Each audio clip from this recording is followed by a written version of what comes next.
On the same issue?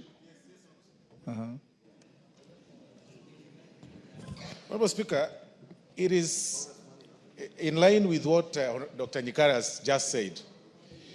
This is actually what we've been saying, that we have created demigods in the name of governors, in the name of their excellence, Honorable Speaker. The cries of the business people around Steamer Plaza, Honorable Speaker, should not be left just like that. I saw on TV, Honorable Speaker, a lady who runs a restaurant just next to Steamer Plaza, who had no interest whatsoever to whatever happens between the county government and the Kenya Power and other business people around that area, Honorable Speaker, having it rough to even run their business, Honorable Speaker.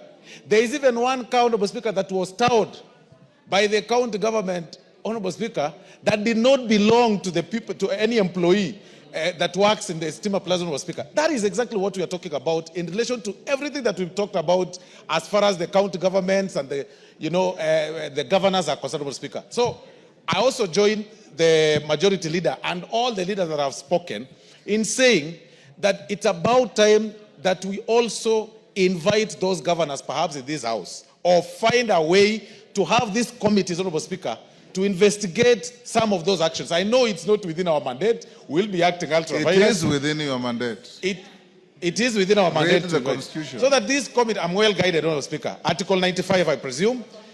And then have these relevant committees, not just the security committee, Honorable Speaker, even the committee that handles matters environment, Honorable Speaker, the committee that handles trade matters, because the business people are affected around that area.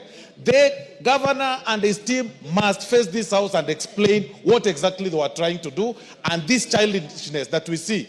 Because, Honorable Speaker, we see a lot of them, not just garbage. You see governors, Honorable Speaker, moving around with vehicles, about 30 vehicles. One vehicle carrying a carpet, another one carrying a toilet, another one carrying goons, another one carrying a chair, another one stand. Honorable Speaker, even a chair cover in barrios, and disrupting things, people's places, and disrupting people all over, Honorable Speaker. You even saw in a funeral in Kakamega, Honorable Speaker, where there is war between a governor, a senator, and then a member of parliament, Honorable Speaker, because we've created demigods, Honorable Speaker. We also call upon the police to impound these trucks. The order by the governor to just release them, Honorable Speaker, that is playing PR. That is playing to the public gallery, playing politics, and playing clean. It shouldn't be that way. The vehicles that were parked outside, the vehicles that left the garbage in that particular place, Honorable Speaker, and the vehicles that blocked the way for 3 days should be impounded and the drivers arrested and charged, Honorable Speaker, for criminal offenses. I thank you, Honorable Speaker. Yes, Tongoyo.